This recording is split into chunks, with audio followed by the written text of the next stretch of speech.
Justo después de la Segunda Guerra Mundial, unos moteros rebeldes se unieron para formar la fundación del club de moteros Hells Angels, con un amor compartido por las motos y un innegable espíritu fuera de la ley.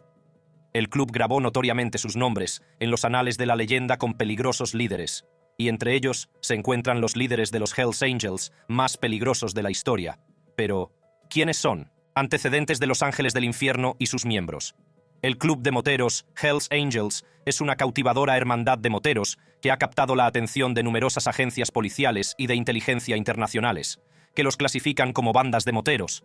Estas autoridades sostienen que los miembros de los Hells Angels no son solo un grupo de entusiastas de las motos vestidas de cuero, sino individuos implicados en una amplia gama de violentas actividades delictivas. Los delitos atribuidos a los Hells Angels son alarmantes y de gran envergadura. Se dice que se dedican a actos nefastos, como el tráfico de drogas, el tráfico de bienes robados, el contrabando de armas de fuego, la extorsión e incluso operaciones de prostitución ilícita. Estas acusaciones no han pasado desapercibidas, y los miembros de esta tristemente célebre organización se han encontrado constantemente bajo la mirada escrutadora de las fuerzas del orden de todo el mundo. Muchos han sido acusados de cometer delitos y se han enfrentado a las consecuencias de sus actos en diversas naciones de acogida. Sin embargo, es esencial reconocer que el club de motociclistas, Hells Angels, niega vehementemente estas acusaciones. Según sus miembros, no son más que un grupo de apasionados entusiastas de las motos que se han reunido para compartir su amor por la conducción. Insisten en que su principal objetivo es organizar actos sociales, como emocionantes viajes en grupo por carretera, recaudaciones de fondos para causas benéficas e inolvidables concentraciones de motociclistas. El club afirma que cualquier actividad delictiva asociada a su nombre debe atribuirse únicamente a las personas implicadas, no a la organización. A pesar de estas afirmaciones contradictorias, no se puede negar el profundo impacto de los Hells Angels en la mitología de la contracultura. En menos de 7 décadas se han labrado un lugar único como antihéroes estadounidenses por excelencia. Su influencia se ha extendido mucho más allá de las fronteras de Estados Unidos, cautivando la imaginación de gentes de todos los rincones del planeta. Su notoriedad y peligrosa reputación han hecho de sus líderes figuras infames grabadas para siempre en los anales de las historias de moteros. Entre las filas de los Hells Angels, unos pocos elegidos destacan como figuras verdaderamente legendarias. Estos hombres, con sus personalidades fuera de lo común, se han convertido en los rostros del club. Son venerados por su audacia, su inquebrantable lealtad a sus hermanos, su propensión a asumir riesgos y sus numerosos vínculos con actividades delictivas que los sitúan entre los más peligrosos y rebeldes, un atributo común a todos los líderes del club de moteros Hells Angels. Larry Amero. Larry Amero pasó sus años de formación en la encantadora localidad de Langley, Columbia Británica, y sus raíces se remontan a su herencia portuguesa. El padre de Amero, un trabajador diligente, trabajaba como estibador para el famoso puerto de Vancouver. Sin embargo, es interesante saber que la British Columbia Maritime Employers Association no empleaba directamente a los trabajadores de este apreciado puerto. En su lugar, el Sindicato Internacional de Estibadores y Almacenistas contrataba a los trabajadores, mientras que la Asociación de Empresarios se encargaba de su formación y remuneración. A través de este proceso, el padre de Amero patrocinó generosamente a su hijo, permitiéndole trabajar como estibador, forjando su camino dentro del trabajo organizado. En 2002, Amero se unió a las filas de los Hells Angels como Hang Around, el peldaño más bajo de la jerarquía de un club de moteros fuera de la ley. Con el tiempo, fue ascendiendo, hasta obtener la prestigiosa distinción de miembro Full Patch, el nivel más alto que se puede alcanzar en esos círculos. En diciembre de ese año, Amero sufrió un importante revés legal, al ser declarado culpable de posesión de estupefacientes para su distribución. Una vez que Amero se convirtió en miembro de pleno derecho, su influencia en la sección de White Rock creció exponencialmente. Aunque tenía un largo historial de detenciones, había logrado eludir la condena por cargos relacionados con el tráfico y la fabricación de drogas. Curiosamente, Amero siguió trabajando como estibador en el puerto de Vancouver a pesar de su afiliación a los famosos Hells Angels. Cabe señalar que el puerto, conocido por su papel fundamental en el contrabando de drogas, se había convertido en un centro de operaciones de los Hells Angels. Cocaína, metanfetamina y heroína circulaban por su intrincada red, abriéndose paso hasta Canadá e incluso encontrando rutas hacia Australia, Nueva Zelanda y el sudeste asiático. El superintendente del Departamento de Policía de Vancouver, Mike Porteous, destacó la importancia internacional de esta operación ilícita, afirmando que Vancouver servía como centro de distribución crítico, lo que garantizaba unos beneficios significativamente mayores en otros países. Sorprendentemente, el empleo de miembros de los Hells Angels en el puerto de Vancouver era un secreto a voces. El presidente de la Asociación de Empresarios Marítimos de la Columbia Británica, Andy Smith, reconoció su presencia sin reservas. Amero no estaba solo en esta doble vida. Otros Hells Angels, entre ellos Vince Brienza, Norm Krogstad, John Bryce y Gino Zumpano, operaban dentro de los confines del puerto. El alarmante alcance de la corrupción en el puerto de Vancouver fue revelado en un informe de Transport Canada, en el que se afirmaba que los grupos de delincuencia organizada estaban profundamente arraigados en las instalaciones portuarias, empleando a trabajadores portuarios y corrompiendo el sistema. Esta revelación arrojó luz sobre las desagradables actividades que impregnaban este importante centro de transporte, un hecho que no escapó a la atención de corresponsales del crimen como Peter Edwards, del Toronto Star. A pesar de su afiliación a los Hells Angels, Amero siguió afiliado al sindicato International Longshore and Warehouse Workers Union, local 502. Sin embargo, la verdadera vocación de Amero estaba fuera del ámbito del trabajo manual. En lugar de eso, prefería exhibir su extravagante estilo de vida, frecuentemente visto a bordo de su lancha rápida llamada Esteroides y Silicona. A los ojos del periodista canadiense Peter Edwards y del mexicano Luis Nájera, Amero desprendía el aura de un culturista de músculos abultados y se comportaba con la gracia sin esfuerzo de un productor de Hollywood. El amor de Amero por llamar la atención iba más allá de su aspecto físico, ya que adoraba alardear de su riqueza con ropa, relojes y joyas caras. Por desgracia para Amero, sus ostentosas muestras de opulencia le granjearon tanto admiración como críticas dentro del capítulo de White Rock, ya que algunos lo consideraban demasiado llamativo y atraía demasiada atención no deseada. El afán viajero de Amero no se limitaba a Lower Mainland. Recorrió con frecuencia la vasta extensión de Canadá, mostrando sus dotes de liderazgo al encabezar la facción más joven de los Hells Angels. Esta facción era conocida por su disposición a colaborar con otros grupos, rompiendo los límites tradicionales que caracterizaban a los clubes de moteros fuera de la ley. Sin embargo, la vida de Amero no estuvo exenta de enredos legales. Su novia, Sarah Treble, fue acusada de un tiroteo en el aparcamiento de un club de striptease. La asociación de Amero con los Hells Angels y su reputación criminal se cernieron sobre él, ensombreciendo su implicación en este desafortunado episodio. Aunque Treble fue finalmente absuelto, el suceso puso aún más de relieve las complejidades y peligros de la vida de Amero. El 1 de noviembre de 2012 marcó un punto de inflexión cuando las fuerzas del orden, concretamente la Sûreté du Québec y el Service de Police de la Ville de Montréal, pusieron en marcha el proyecto Loquace. Esta operación se saldó con la detención de 103 miembros del Wolfpack en Montreal, cuyas acciones quedaron al descubierto gracias al micrófono que llevaba el confidente de la policía. Amero fue uno de los detenidos en el marco del proyecto Loquace, por lo que fue encarcelado en una prisión de Montreal. Mientras tanto, la tragedia se cebó con Psy Harris, uno de los miembros de Wolfpack, cuyo cadáver, gravemente desfigurado, fue descubierto en la campiña griega. Torturado y quemado con ácido, Psy Harris se convirtió en otro asesinato sin resolver en los anales de la historia criminal. Lavoie, el orquestador del malogrado encuentro, huyó a Colombia, dedicándose al contrabando de drogas, junto a un luchador canadiense de artes marciales mixtas y gángster llamado Steven Skinner. Por desgracia para Lavoie, su destino fue el mismo que el de Psy Harris. Su cuerpo desmembrado fue descubierto en un puente de Sabaneta. Se creía que tanto Psy Harris como Lavoie habían pagado el precio definitivo por reclutar a un informante de la policía para el Wolfpack, lo que dejó a los investigadores con una persistente sensación de oportunidades perdidas. En mayo de 2015, surgió una revelación sorprendente. Amero, incluso desde su celda de la prisión de Montreal, había estado patrocinando a otros Hells Angels para que se afiliaran al sindicato International Longshore and Warehouse Workers del puerto de Vancouver. Esta revelación arrojó luz sobre la posibilidad de amiguismo dentro del sindicato, donde los puestos de trabajo pasaban aparentemente de un miembro a otro, facilitando potencialmente la participación del crimen organizado. No obstante, la implicación de Amero en los cargos de contrabando de cocaína se evaporó cuando su equipo legal argumentó con éxito que la corona tardó demasiado en llevar el caso ante los tribunales. Tras salir de la cárcel de Montreal, Amero encontró un nuevo refugio en Ottawa. Sin embargo, su libertad duró poco, ya que fue detenido el 25 de enero de 2018 en relación con los asesinatos de Sandeep Dugre y Sukhbir Sukh Dak. Amero fue juzgado en Vancouver el 29 de junio de 2021 por estos graves delitos. El 29 de agosto de 2022, Amero fue condenado por 2 cargos de conspiración para cometer asesinato en relación con los homicidios de Dugre y Dak. Su coacusado, Rabi Robi Al-Khalil, también fue declarado culpable de conspiración y asesinato en primer grado en la muerte de Dugre y de conspirar para asesinar a Dak.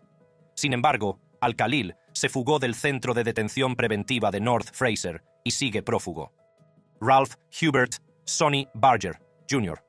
Sonny Barger, nacido Ralph Hubert Barger, Jr., fue una figura legendaria en el mundo de los moteros fuera de la ley y una pieza clave en la formación y crecimiento del club de moteros Hells Angels. Nacido el 8 de octubre de 1938 en Modesto, California, Barger se convirtió en un icono influyente durante la época de la contracultura, representando a menudo la cara de los Hells Angels.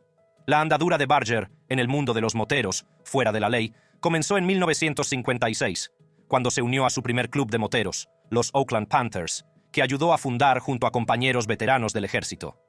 Tras la disolución de los Panthers, Barger se unió a otro grupo de moteros. En esa época conoció a Don Boots Reeves, un motorista que llevaba un parche de la ya desaparecida sección Nómadas de los Hells Angels de North Sacramento. Inspirados por este encuentro, Barger y sus compañeros formaron su club Hells Angels el 1 de abril de 1957, adoptando el famoso logotipo de la cabeza de la muerte, una calavera con una gorra de aviador dentro de unas alas. Aunque Barger no fundó los Hells Angels, establecidos en 1948, se convirtió en sinónimo del club y desempeñó un papel importante en su desarrollo. Al principio, Barger y los Hells Angels de Oakland desconocían la existencia de otros clubes con el mismo nombre en California. Sin embargo, gracias a las interacciones con las secciones existentes de los Hells Angels, Barger conoció la historia, las normas, los reglamentos y los procedimientos del club. En consecuencia, asumió el cargo de presidente de la sección de Oakland en 1958, tras reunirse con los Hells Angels del sur de California. Con Barger al mando, los Hells Angels de Oakland se embarcaron en un viaje por California, uniéndose a otras secciones, dividiendo territorios y estableciendo los estatutos del club. Aunque surgieron conflictos, especialmente con otros clubes como los Gypsy Jokers, Barger desempeñó un papel fundamental en la consolidación del poder de los Hells Angels. Cuando Otto Friedli, fundador de la sección original de los Hells Angels de San Bernardino, fue encarcelado en 1958, Barger fue declarado presidente nacional de facto y trasladó la sede del Club de San Bernardino a Oakland. Ese mismo año, Barger se fracturó el cráneo durante un enfrentamiento con la policía de Oakland.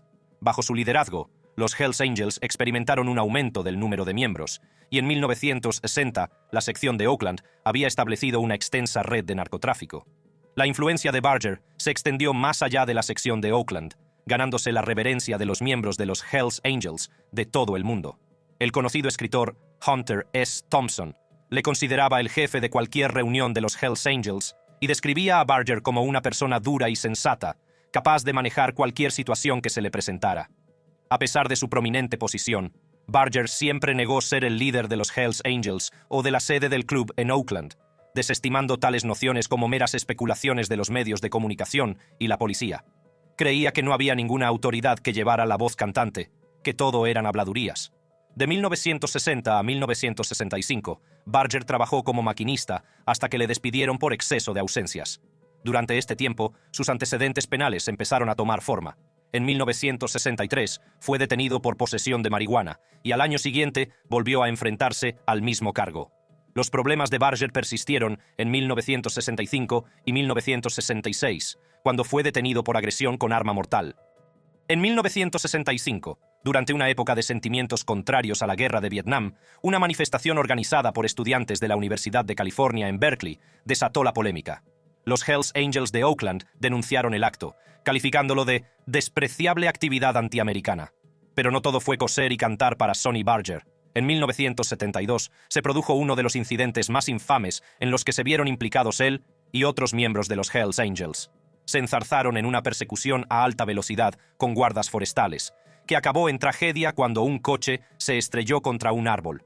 Sorprendentemente, en el maletero se descubrió a 3 prospectos del club, 2 de ellos atados, amordazados y golpeados. Barger y sus socios se enfrentaban a graves cargos como intento de asesinato, secuestro y agresión con arma mortal. Finalmente, se declararon culpables de un cargo menor de encarcelamiento ilegal. Los problemas de Barger no acabaron ahí. Se enfrentó a cargos de asesinato en otro incidente relacionado con un traficante de drogas, pero él y sus coacusados fueron absueltos debido a las dudas sobre la credibilidad de un testigo. En 1973, fue condenado por posesión de estupefacientes para la venta y posesión de un arma como delincuente convicto, lo que le valió una pena de prisión. Sin embargo, Barger siguió ejerciendo su influencia incluso entre rejas y acabó obteniendo la libertad condicional en 1977. Pero la libertad condicional no puso fin a sus batallas legales. Barger se enfrentó a una acusación de violación de la libertad condicional en 1978, pero fue absuelto cuando su esposa reclamó la propiedad de las armas de fuego descubiertas. En 1979, los Hells Angels sufrieron un duro golpe. Barger y varios otros miembros fueron acusados de cargos RICO, un esfuerzo de las autoridades para acabar con el famoso club de moteros. Las acusaciones iban desde fabricación y distribución de drogas hasta conspiración para cometer asesinatos. Barger fue juzgado y tras un calvario de 8 meses y la declaración de 194 testigos, se declaró la nulidad del juicio para él y otros 17 acusados. Aunque otros 9 fueron condenados, Barger y su esposa fueron absueltos. En 1984, Barger volvió a estar bajo escrutinio cuando se convirtió en el objetivo de la Operación Cacus, una investigación del FBI sobre el crimen organizado y el tráfico de drogas. Su participación en planes de represalia contra el club de moteros Outlaws condujo a su detención en 1987.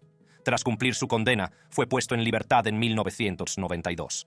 La liberación de Barger reavivó las tensiones entre los Hells Angels y los Outlaws, lo que provocó violentos enfrentamientos entre ambos clubes. Pero en medio de la polémica, la fama de Barger como autor de bestsellers se disparó. En 2000, publicó su autobiografía Hells Angel, The Life and Times of Sonny Barger and the Hells Angels Motorcycle Club. El libro ofrecía una cautivadora visión de la historia del club, dividida en distintas épocas que mostraban su salvaje estilo de vida, su implicación en el crimen organizado, la persecución del gobierno estadounidense y el regreso a sus raíces. Incluso en sus últimos años, Barger siguió participando activamente en los Hells Angels, testificando en juicios y participando en la comunidad motera. Maurice Boucher. Maurice Boucher, también conocido como Mom o Le Lunette, era famoso y popular en el mundo del crimen canadiense. Nacido el 21 de junio de 1953 en Causapscal, Quebec, Canadá, Boucher creció en la pobreza en el barrio Hochelaga-Maisonneuve de Montreal. Tuvo una infancia difícil marcada por el alcoholismo y los malos tratos de su padre, pero su madre le dio amor y apoyo. Durante las décadas de 1960 y 1970, el jefe sindical André Dédé Desjardins, afiliado a la mafia, controlaba la industria de la construcción en Quebec. Boucher fue testigo de la violencia y la corrupción que reinaban en su entorno. La escuela no era su prioridad y abandonó los estudios en 9º curso. En 1973, a los 19 años, Boucher cometió su primer delito conocido al robar $200 de una tienda. Insatisfecho con sus ingresos y desesperado por mantener su adicción a las drogas, Boucher se dedicó a la delincuencia. En 1974 fue detenido por varios robos y pasó casi 6 meses en prisión. En noviembre de 1974 intentó robar cartones de cigarrillos de una tienda de comestibles, pero fue detenido por la policía. Durante este tiempo, la novia de Boucher, Diane LeBlanc, estaba embarazada. Boucher luchó contra la adicción, consumiendo diversas drogas como alcohol, marihuana, cocaína, anfetaminas, LSD y heroína. En septiembre de 1974, afirmó haber dejado de consumir drogas duras. En una entrevista con un psicólogo de la policía en febrero de 1975, Boucher expresó su ambición de hacerse rico sin trabajar. Aspiraba a seguir los pasos de su padre en el sector de la construcción, pero le resultaba difícil encontrar empleo debido a la recesión económica provocada por la crisis del petróleo árabe. En noviembre de 1975, Boucher cometió un atraco a mano armada en una carnicería, empuñando un rifle. Robó una pequeña suma de dinero, pero recibió una severa condena por utilizar un arma de fuego. Boucher continuó con sus actividades delictivas y en diciembre de 1978, él y su hermano menor, Christian, fueron detenidos por una serie de allanamientos de morada. A pesar de su estilo de vida delictivo, Boucher consiguió un trabajo legal en una fábrica de plásticos de Montreal en julio de 1979, su periodo más largo de empleo estable. Sin embargo, en diciembre de 1981, se enfrentó a otra acusación de allanamiento de morada que finalmente se retiró cuando la víctima se negó a declarar. Hacia 1982, Boucher se unió a una banda de moteros supremacistas blancos llamada SS, conocida por oponerse a la inmigración no blanca. Boucher entabló amistad con Salvatore Cazzetta, otro miembro de la banda SS que más tarde desempeñó un papel importante en las actividades delictivas de Boucher. Normand Biff Hamel, miembro de las SS, introdujo a la banda en el tráfico de drogas, convenciéndoles de su rentabilidad. Las dotes de liderazgo y el carisma de Boucher empezaron a despuntar durante su estancia en las SS. Era conocido por ser fuerte, intrépido y dispuesto a utilizar la violencia cuando era necesario. La subcultura motera ilegal de Quebec, conocida como la Zona Roja, era infame por su violencia, lo que hacía que los sicarios experimentados temieran visitar Montreal. En septiembre de 1984, Boucher cometió un crimen atroz al apuntar con una pistola a la cabeza de una chica de 16 años y amenazarla de muerte a menos que mantuviera relaciones sexuales con él. Fue condenado por violación. Durante su estancia en prisión, Boucher cobró ilegalmente el seguro de desempleo hasta que un funcionario descubrió su actividad fraudulenta justo antes de su puesta en libertad, en enero de 1986. Durante su mandato, Boucher se ganó el apodo de Mamá por su atención al detalle y su meticulosa planificación. Se aseguraba de que sus hombres tuvieran en cuenta todos los aspectos de sus operaciones. Además, sus características gafas le valieron el apodo de Les Lunettes, ya que le hacían parecer un estudiante de posgrado erudito. Cuando Walter El Nurget Stadnik se convirtió en presidente nacional de los Hells Angels en 1988, nombró a Boucher su lugarteniente en Quebec. Juntos, supervisaron la expansión de los Hells Angels en Quebec, incluida la asimilación de un club de moteros fuera de la ley llamado Los Vikingos, que se convirtió en la sección de Quebec de los Hells Angels. En 1988, Boucher intentó secuestrar un camión en Mississauga, Ontario, pero fue detenido por la policía antes de que pudiera escapar. La corona aceptó que el caso se juzgara en Montreal y Normand Hamel, otro miembro de los Hells Angels, pagó la fianza de Boucher. Hamel era propietario de una empresa llamada Irasu Inc., dirigida en secreto por Richard Mussel, un anciano recluso que proporcionaba refugio al dinero de los Hells Angels. Las actividades delictivas de Boucher siguieron intensificándose. En septiembre de 1989, orquestó el atentado incendiario contra el club de la banda rival Outlaws en Danville. Como consecuencia, el presidente de la sección de Montreal de los Outlaws, Claude Meunier, fue asesinado en septiembre de 1990. La influencia de Boucher creció a medida que eliminaba a miembros de bandas rivales y ampliaba el control de los Hells Angels sobre Quebec. Durante este tiempo, Boucher también se dedicó a actividades delictivas lucrativas, como el tráfico de cocaína y la usura. Amasó una riqueza y un poder considerables, convirtiéndose en una de las figuras más influyentes del AMPA motera de Quebec.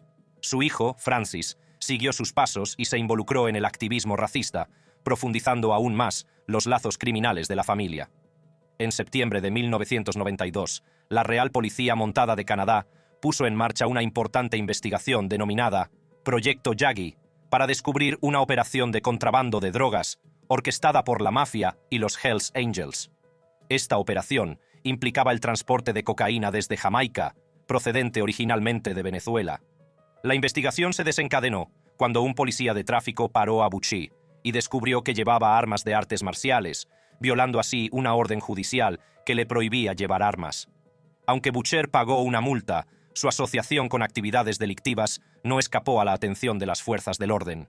Durante la investigación, el 25 de mayo de 1993, se tomaron fotos de vigilancia en las que se veía a Boucher, vestido con los colores de los Hells Angels, reunido con Reynald Desjardins, un estrecho colaborador de Vito Rizzuto, el líder de la influyente familia criminal Rizzuto.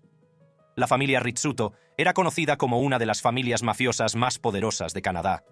Curiosamente, se decía que a Rizzuto no le gustaba nada que le asociaran con moteros fuera de la ley.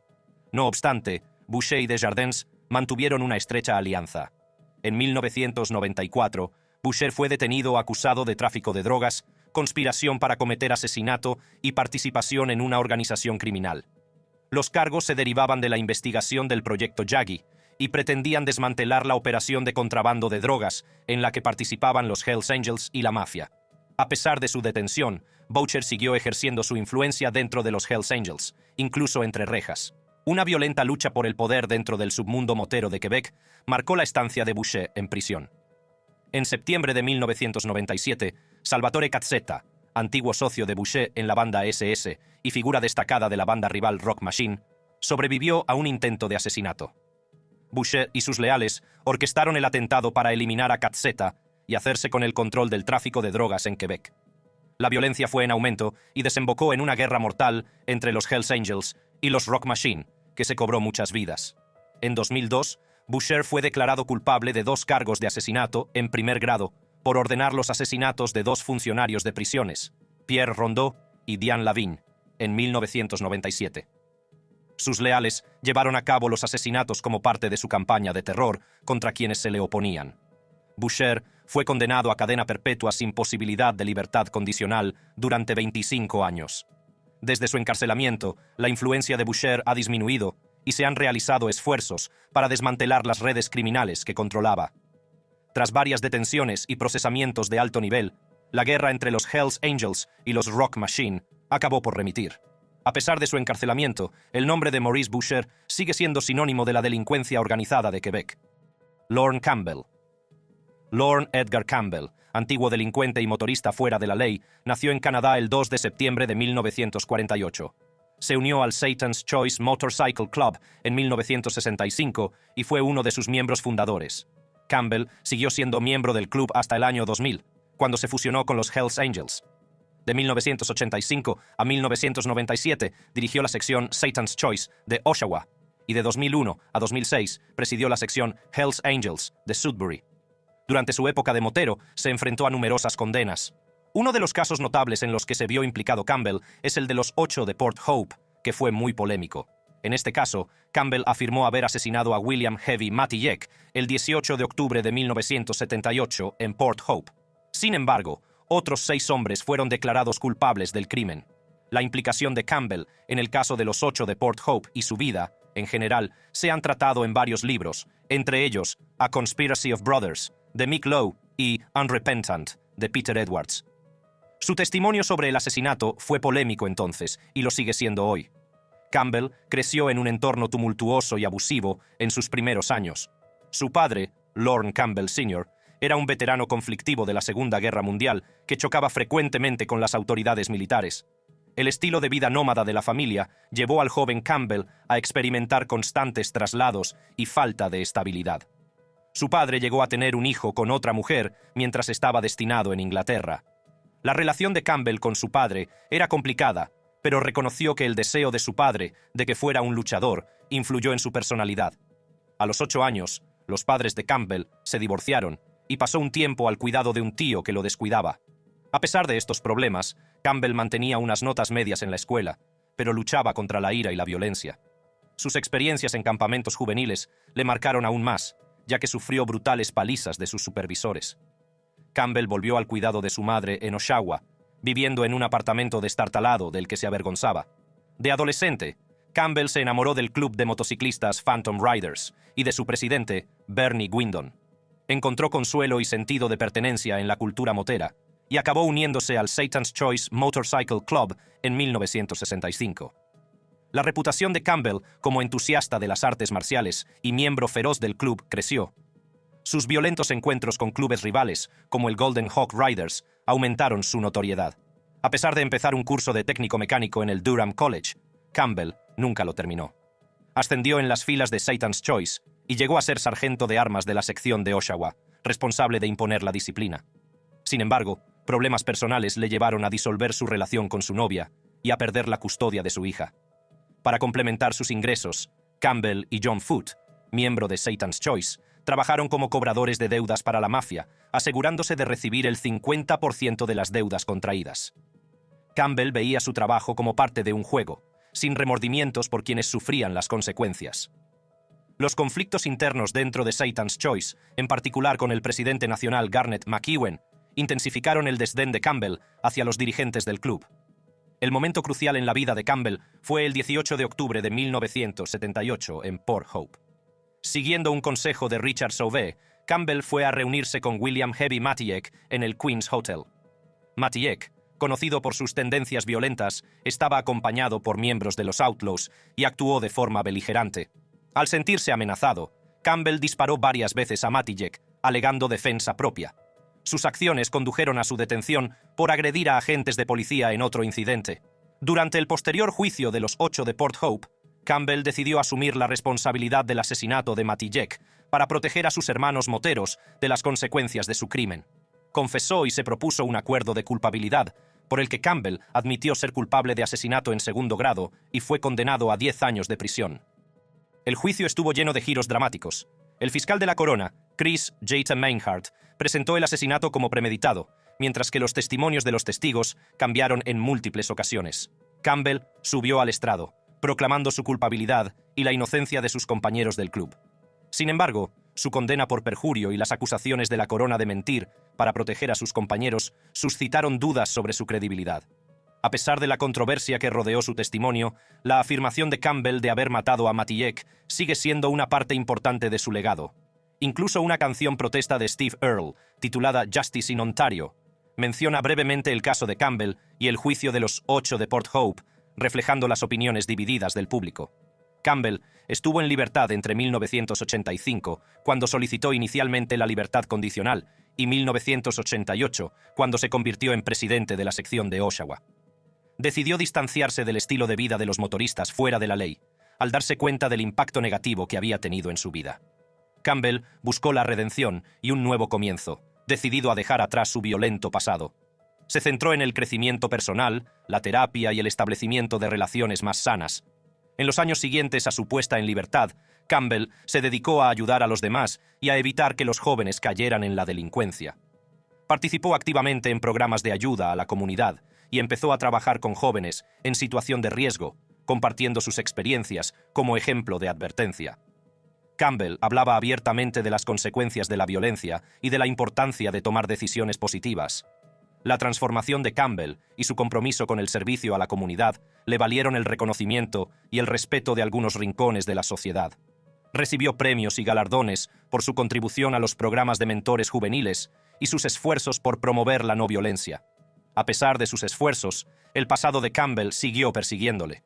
Algunos críticos veían sus actividades pospenitenciarias como un intento de blanquear su pasado delictivo y dudaban de la sinceridad de su transformación. Otros argumentaron que Campbell había pagado su deuda con la sociedad y merecía una oportunidad para reconstruir su vida, que sigue siendo objeto de fascinación y controversia, con continuos debates sobre sus verdaderas motivaciones y las circunstancias que rodearon el asesinato de William Matijek. Yves Buteau. Yves LeBoss. Buteau, motero forajido y gángster canadiense. Destacó en el Hells Angels Motorcycle Club de Canadá durante las décadas de 1970 y 1980. Su trayectoria en el crimen organizado comenzó como miembro del Popeye Moto Club de Montreal. A mediados de los 70, se había convertido en el presidente del club, conocido por su carisma y dotes de liderazgo. Los Popeyes, considerados los más violentos entre los 350 clubes de moteros fuera de la ley de Quebec, iniciaron una guerra encarnizada con los discípulos del Diablo, el club de moteros fuera de la ley más poderoso de Montreal por aquel entonces. Bajo el liderazgo de Buteau, los Popeyes salieron victoriosos, eliminando a varios miembros de los discípulos del Diablo y provocando la disolución de la banda. Sin embargo, su victoria duró poco, ya que también se enfrentaron a la sección de Montreal de Satan's Choice, una banda rival. Durante su mandato como presidente de Popeye, Buteau llamó la atención de Sonny Barger, líder de los Hells Angels. Barger se dirigió a Buteau para convencer a su club de que se uniera a los Hells Angels. Con los discípulos del Diablo fuera de juego, Buteau vio la oportunidad de que su club se convirtiera en la primera sección de los Hells Angels de Canadá. Los Popeyes se convirtieron en la primera sección de los Hells Angels de Canadá el 5 de diciembre de 1977. Buteau transformó el club de un grupo de pendencieros bebedores de cerveza en un imperio criminal organizado. Se mantuvo en contacto con otras bandas de moteros fuera de la ley, tratando de ampliar la influencia de los Hells Angels. Buteau hizo hincapié en una imagen más limpia de sus miembros, animándoles a aparecer bien afeitados y a mantener un perfil más bajo para evitar problemas innecesarios.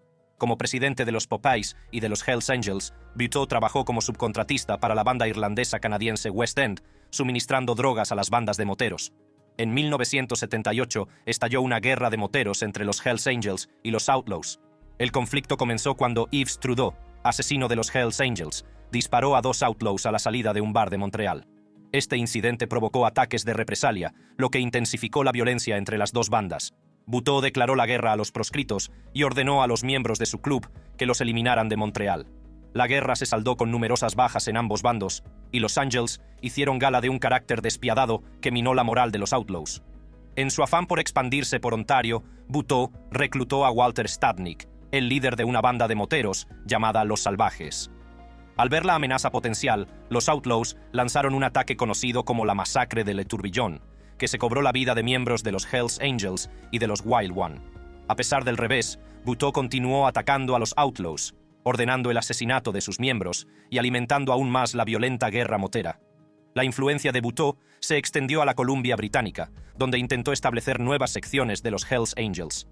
Habló con una banda de moteros llamada Satan's Angels y acabó convenciéndoles para que se unieran a los Hells Angels en 1983. Esta expansión aseguró el dominio de los Hells Angels en la costa oeste canadiense.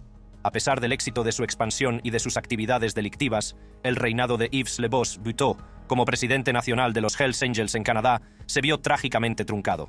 El 8 de septiembre de 1983, Buteau fue brutalmente asesinado por un traficante de drogas vinculado a una banda rival, los Outlaws.